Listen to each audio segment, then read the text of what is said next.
Kalau saya lihat kemarin dari sisi level pemerintahan, ya, dampak korupsi di tingkat provinsi itu memang lebih pada hal-hal yang sifatnya strategis terkait dengan manajemen aset dalam pemerintahan maupun juga pengelolaan sektor-sektor ekonomi strategis. Sementara pada level kabupaten kota, dia terkait langsung dengan pelayanan publik, pendidikan, kesehatan, karena itu yang diurus sehari-hari. Secara internal sesungguhnya dampak korupsi ini pasti juga mengganggu jalannya pemerintahan, gitu ya. Alokasi sumber daya yang sudah didesain dengan bagus misalnya kemudian terganggu karena kemudian sebagian itu lari ke tempat-tempat yang tidak seharusnya, begitu. Dan tentu juga mempengaruhi ekosistem pemerintahan. Seluruh narasumber berpendapat bahwa korupsi di Indonesia secara umum terjadi secara sistemik. Artinya mencakup hampir seluruh subsistem hidup bersama dan sistematik, terjadi secara terpola dengan cara kerja yang makin kompleks seiring waktu. Korupsi bukan hanya terstruktur dalam tindakan, tetapi di bawah sadar sudah menyatu dengan dan menjadi kultur. Betapapun kampus itu diisi oleh banyak akademisi, ya, namun mekanisme birokrasi kampus, ya, intervensi kepentingan itu mulai tampak. Nah, justru ada tuntutan dari para pembicara untuk mengevaluasi, mereview secara struktural seluruh mekanisme yang ada di kampus, karena diduga di banyak kampus-kampus di Indonesia juga terjadi transaksi-transaksi yang mengarah pada tindakan korup. Malah mereka yang menarik itu, menurut saya ini agak-agak, mereka mengusulkan agar udahlah partai politik itu dibiayai oleh negara saja dengan dana abadi. Inilah langkah terobosan sebetulnya untuk mengurangi ketergantungan partai politik dalam bermain, dalam merecokil ya aktivitas aktivitas eksekutif. Perspektif dunia usaha, berbagai kebijakan yang diterbitkan pemerintah pasca reformasi dinilai cenderung merugikan pengusaha. Kondisi ini juga disinyalir menjadi salah satu faktor pemicu akhirnya perilaku korup yang melibatkan pihak usaha dan dunia usaha. Secara prinsip dalam konteks dunia usaha, di satu sisi ingin berpartisipasi dalam proses bisnis yang berjalan sangat fair. Namun sisi lain juga dihadapkan pada hambatan-hambatan dalam birokrasi atau mekanisme bisnis yang tidak transparan. Jadi kekhawatiran justru terjadinya delegitimasi yang sangat besar terhadap partai politik. Masyarakat tidak lagi percaya pada partai politik karena dianggap perilaku individu itu mencerminkan perilaku partai politiknya. Padahal sesungguhnya yang mereka banyak sampaikan adalah banyak korupsi itu yang dilakukan oleh politisi itu dilakukan semata-mata oleh individu. Memang betul ada sebagian dari harta yang dikorupsinya itu digunakan untuk biaya partai politiknya. Tetapi itu digunakan tanpa sepengetahuan oleh pengurus partai politiknya. Dan boleh jadi itu justru hanya sebagian kecil. Yang sebagian besar dari hasil korupsi itu justru dinikmati oleh individu-individu itu. Yang kemarin jadi sorotan itu adalah soal keberadaan dari APH, ya, aparat penegak hukum lain, khususnya kejaksaan dan kepolisian yang hingga hari ini masih dirasa, ya tentu di banyak daerah sudah membantu, ya. Seringkali juga menimbulkan kerepotan dan ketidakpastian, gitu ya. Apalagi kalau APH ini tidak punya kesamaan pandang atau komitmen untuk menempatkan APIP itu sebagai garda depan, sebagai early warning system dulu. Apa yang dikerjakan masih jauh dari mencukupi dan memadai.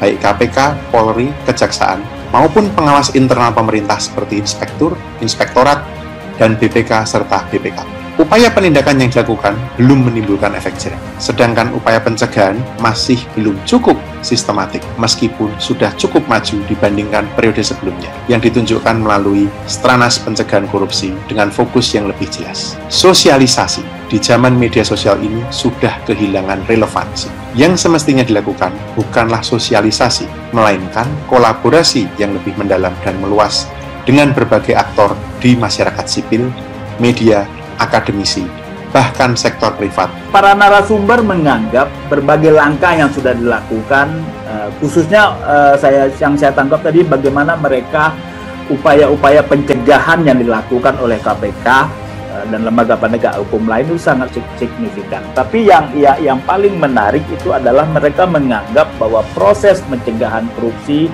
proses dari hari ke hari memperbaiki atau menciptakan tata kelola pemerintahan yang baik itu sudah on the track.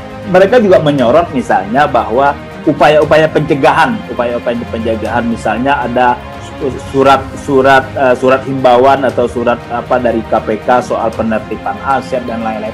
Ini sangat signifikan sekali untuk mendorong untuk menjadi sinyal loh buat aparatur sipil negara yang di bawah mereka untuk semakin hati-hati, semakin proper dalam mengelola anggaran, melaksanakan proyek dan lain-lain. Jalur-jalur korupsi yang diidentifikasi, misalnya jalur kebijakan pemerintah, itu di situ masih banyak hal yang menjadi wilayah yang belum secara efektif ditangani oleh para penegak hukum. Bahkan kasus-kasus yang sudah mampu dibawa ke ranah hukum dan sudah ada hasilnya, eksekusinya juga belum dapat dilakukan secara efektif. Nah, kemudian jalur utama transaksi korupsi melalui birokrasi, ya, karena ketidakefektifan di dalam pengelolaan birokrasi yang secara sistematis masih banyak memberikan lubang-lubang, juga kelihatannya menjadi fokus diskusi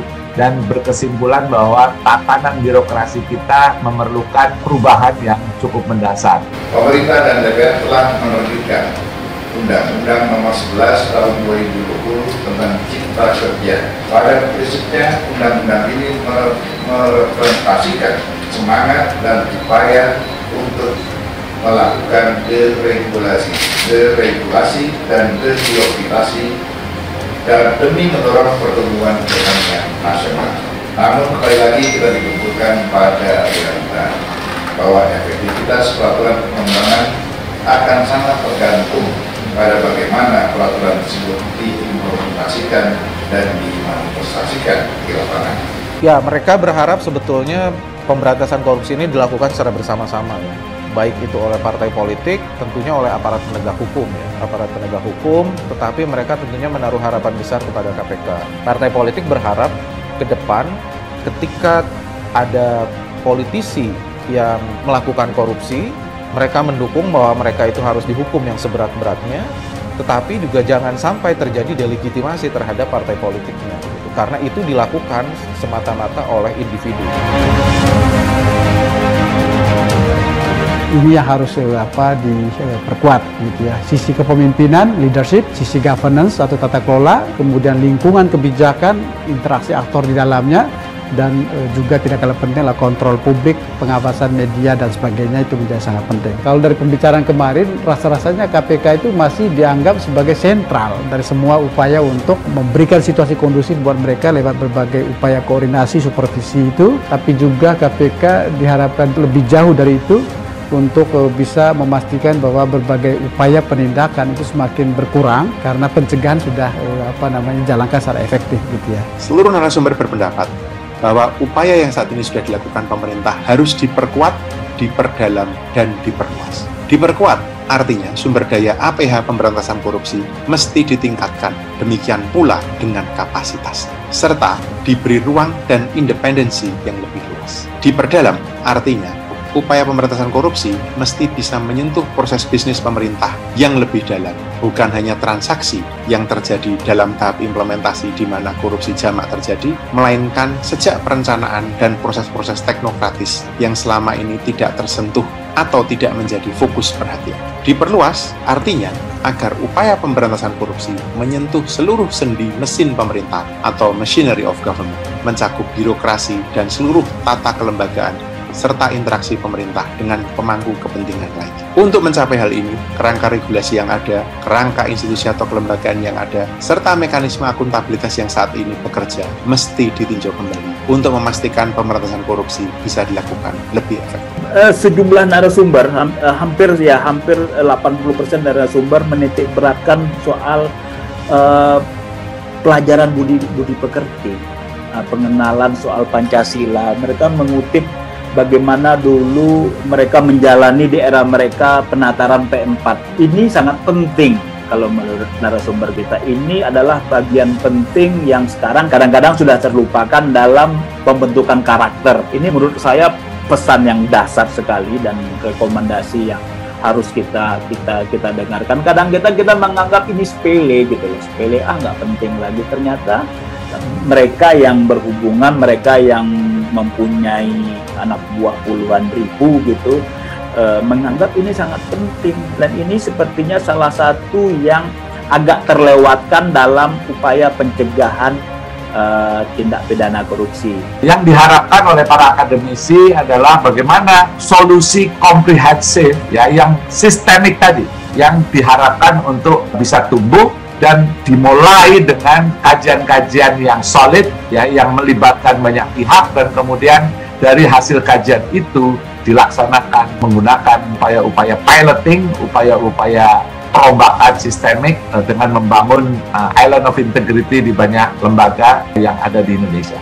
Disinilah pentingnya kita semua menitikberatkan pada upaya pemberantasan korupsi pada aspek pencegahan.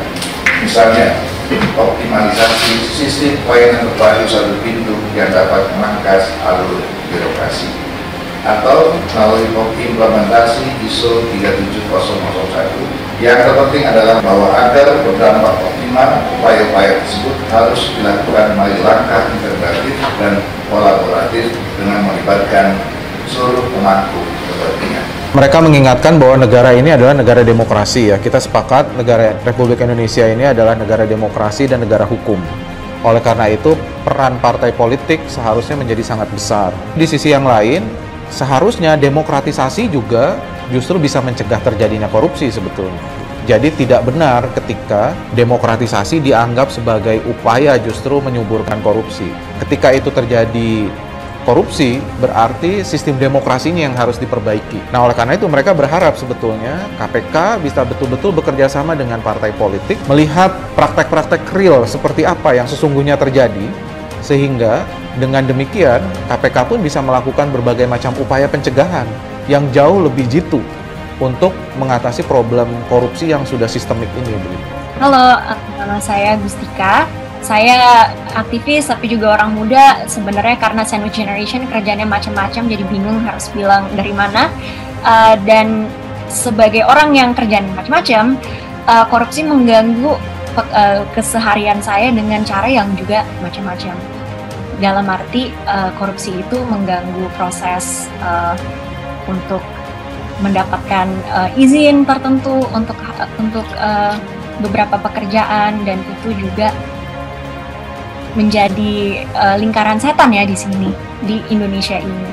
Jadi harapan aku untuk KPK, tapi juga bukan hanya KPK, tapi negara harus punya target untuk menurunkan korupsi setiap tahunnya, dan ini adalah sebuah proses. Jadi semangat untuk semua yang kerja di KPK, dan semoga anti korupsi itu akan menggantikan budaya korupsi di Indonesia, dan suatu hari tidak perlu lagi adanya lembaga yang memang mencari korupsi di Indonesia, karena di Indonesia sudah tidak ada lagi korupsi. Itu harapan. Terima kasih. Halo teman-teman semua, saya Manik Margana Mahendra. Menurut saya korupsi tentunya sangat mengganggu ya. Dengan skala berapapun dia pasti sangat-sangat mengganggu kita dari kehidupan sehari-hari hingga kehidupan di masa yang akan datang. Dan saya sangat-sangat yakin bahwa anak-anak muda saat ini tidak boleh lagi diberikan janji-janji manis bahwa mereka adalah pemimpin masa depan, karena toh yang menjanjikan juga lah yang mengkorupsi masa depan itu sendiri. Saatnya anak-anak muda bergerak, saatnya anak-anak muda saat ini sadar bahwa mereka juga layak hidup bukan untuk masa depan, tapi juga masa sekarang. Mereka tidak hanya layak hidup untuk diiming-imingkan menjadi pemimpin masa yang akan datang, tapi mereka juga harus menjadi pemimpin mulai dari detik ini sekarang juga.